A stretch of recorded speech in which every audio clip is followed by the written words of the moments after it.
स्थानीय बलियापंडा अंचल में टाटा पावर अधिकारी माने प्रशासनिक निर्देश को बेखातिर करी लक्ष लक्ष टंका लांच नेउछंती बोली बुधवार दिन आम आदमी पार्टी पक्षर आयोजित सांबादिक सम्मेलन में अभियोग करा जायछि। पुरी रे सरकारी जमी को बेआईन भाव दखल और विक्रय अबाधे करा जाउतला। आप्र विरोध पर तत्कालीन जिलापाल सिद्धार्थ शंकर स्वाई निर्देश करथिले जे जदि सरकारी जमी रे कि निर्माण करिवो बा ताहाकु बिक्री किंबा क्रय करिवो ताहा बेनियम बोली ग्रहण करा जिवो। एहा परे जणे जदि नियम न मानि किणे तेबे से जो निर्माण करिवो ताकु बिजुली और पानी संजोग नेबापई तहसील ऑफिस रो अनुमति बा एनओसी नेबाकु पड़िवो। ए निर्देश कारणरू सरकारी जमीर बेआईन दखल और बिक्री खरीदी प्रायतः बंद हो जाइथिला।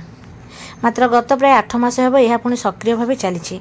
कारण खोजबार जनागला जे नकली एनओसी द्वारा लाइट पानी दि जाइछि। सेही एनओसी को भलरे देखिले जना पड़ुछि जे दस्तखत स्टाम्प नाही, क्रमिक संख्यार मध्य गड़बड़ी मिलिथिबा एनओसी रो तारीख और तहसीलदार को दस्तखतर तारीख मेल खाउ नाही।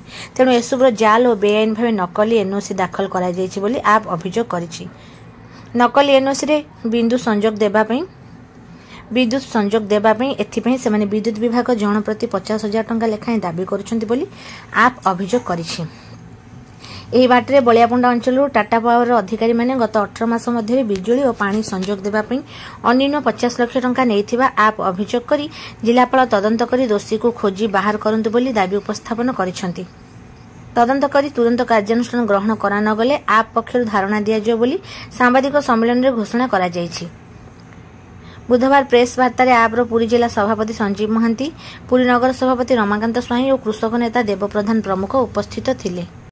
आज प्रेस कॉन्फ्रेंस रे आपन समस्त को स्वागत। आज बड़ गुरुत्वपूर्ण विषय है पूर्वतन जिलापाल सिद्धार्थ शंकर स्वाई जे हम पुरी थे सी गोटे ऑर्डर जारी करते पुरी में सरकारी जमी उपर जदि किए निर्माण करुच्ची परमिशन ना पड़े स्पेशली बलियापंडा मौजा और शिवस्वरबाली मौजा आम जो लगातार काम करुचु आम नहीं आम अभियोग को लेकिन आधार को लेकिन से ऑर्डर पास होता वर्षे 1.5 वर्ष होगा आम तेरे देखा पाइलु कि लगातार पुणी भी निर्माण चलती कौ आधार से देखला बेलू आम जाना पाइलु ये है तहसीलदार को नोटिस तहसीलदार को एनओसी तहसीलदार को एनओसी गोटे बड़ जिनस भूल परिलक्षित कलु जे ये संपूर्ण रूप से फर्जरी चलती एटी तहसीलदार स्टाम्प ना।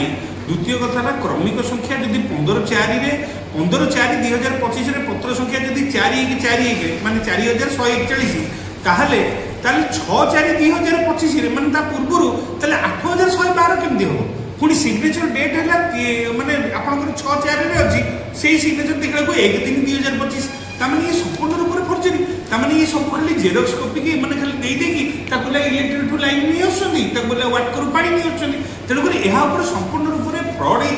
वर्षे जदि 1.5 वर्ष लाइन चललानी प्रत्येक मासरे जदि 4टी केस हुए 50,000 लेखे 2 लाख टका लांच 2 लाख हाराहारी 50 ରୁ 60 लाख टका कारोबार लांच कारोबार वर्षे होगा। तेणुक ए प्रकार निहती भाव में पर्दाफाश होगा दरकार। जिलापाल यह तदंत कर जो मैंने संपृक्त अच्छा से समस्त को बरखास्त करवा आम दाबी।